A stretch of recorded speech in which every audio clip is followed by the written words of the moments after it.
కొనుగోలు లేదు. రైతుల ధాన్యం ఎక్కడ కొట్టిన ధాన్యం కళ్ళాలను అక్కడే నిల్వై ఉన్నాయి. ఈరోజు పాలకొండ వేరగట్టం మన్యం జిల్లా డోకిసిల పంచాయతీ కొత్తవలస గ్రామంలో కొంతమంది ఎన్నో ఏళ్ల నుండి సాగు చేస్తున్న భూములకు పట్టాలు మంజూరు చేయాలని కోరుతున్నారు.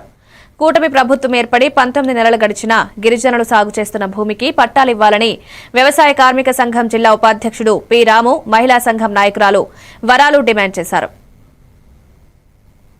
పంచాయతీలో కొత్తవలస అనే గ్రామం, ఈ కొత్తవలస అనే గ్రామం 2005లోన ఏర్పడింది. ఈ 2005 నుంచి 2026 సంవత్సరం వరకు ఈ గిరిజనులందరూ ఈ భూముల్ని సాగు చేసుకొని ఉన్నారు. సాగు అనుభవంలో ఈ గిరిజనులే ఉన్నారు.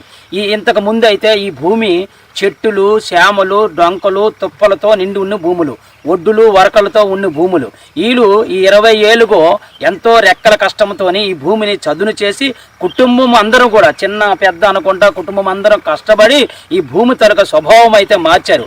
అయితే ఈ సాగు చేస్తున్న సాగు అనుభవంలో ఉంటున్న భూమిని మాకు పట్టా ఇచ్చి ప్రభుత్వం నుంచి రాయితీలు మాకు కలిగించండి అని ఈ గిరిజనులందరూ కూడా పార్వతీపురం మన్యం జిల్లాలో ఉంటున్న కలెక్టర్ గారికి అర్జీ ఇటీవలే చేసుకొని ఉన్నారు. కానీ కలెక్టర్ గారు డిమాండ్ చేస్తున్నాము. తహసీల్దార్ గారికి కూడా ఈరోజు 10:30 గంటల సమయంలో కలడం జరుగుతుంది. వెంటనే తహసీల్దార్ కూడా ఇమ్మీడియట్గా స్పందించి కొత్తవలస గ్రామంలో ఉంటున్న ఏ గిరిజనులు అయితే అర్జీ చేసుకున్నారో ఆ గిరిజనులకి అందరికీ పట్టా ఇస్తాము అని హామీ ఇస్తేనే అక్కడి నుంచి తిరిగి వస్తాము, లేదంటే మాత్రం ఆఫీసులే కూర్చుంటామని మనం ఈరోజు హెచ్చరిస్తున్నాం.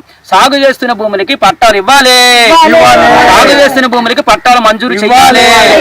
మంజూరు చేసినంత వరకు మనం పోరాడదాం, మంజూరు చేసినంత వరకు మనం పోరాడదాం.